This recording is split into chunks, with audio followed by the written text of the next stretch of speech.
cùng Tây Nguyên họp lại đây để hát ngợi khen Chúa đã yêu thương nhân loại và chúng ta nhân mùa Giáng sinh năm 2022 này. Xin mời mục sư Samuel hay cầu nguyện con lời.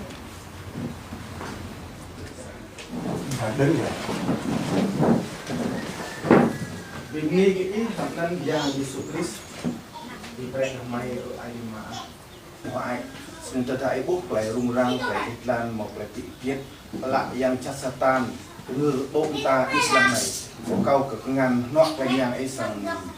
gom mai lần gang này ông sắp pui ông thu hoa nhà cái cô sang đi có chỉ cần mà phân tam lần đi rung lần di chạm yêu cái di chạm cái yêu cầu di chạm bông ta cũng nát cũng buông cũng tay cũng yêu những di chạm cũng tự này các cái gì cũng yêu ăn cũng các cái yang Yesus. Amen.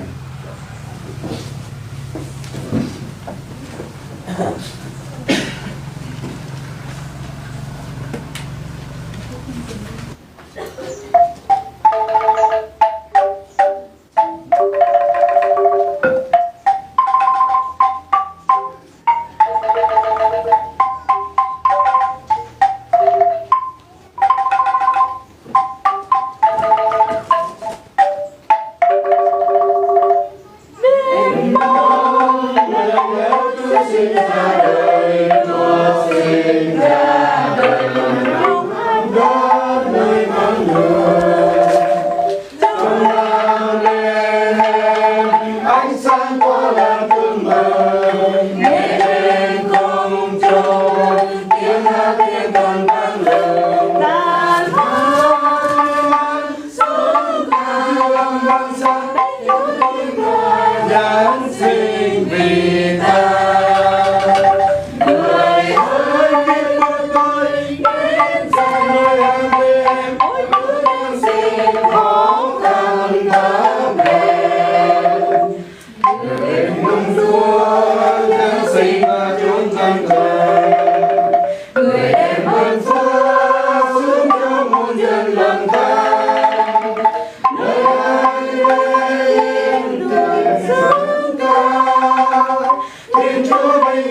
ra đời trong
tâm trường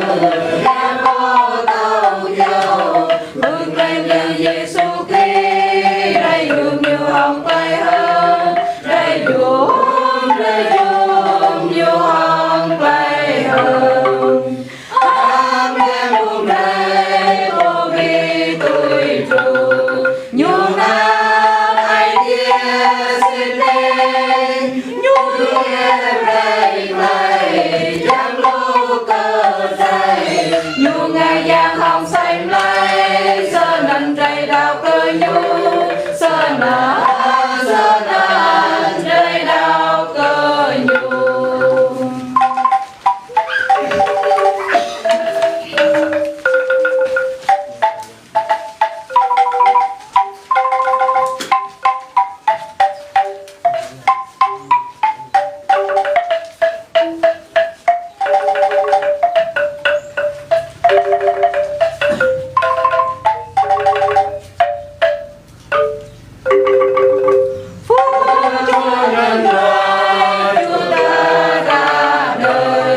Trần gian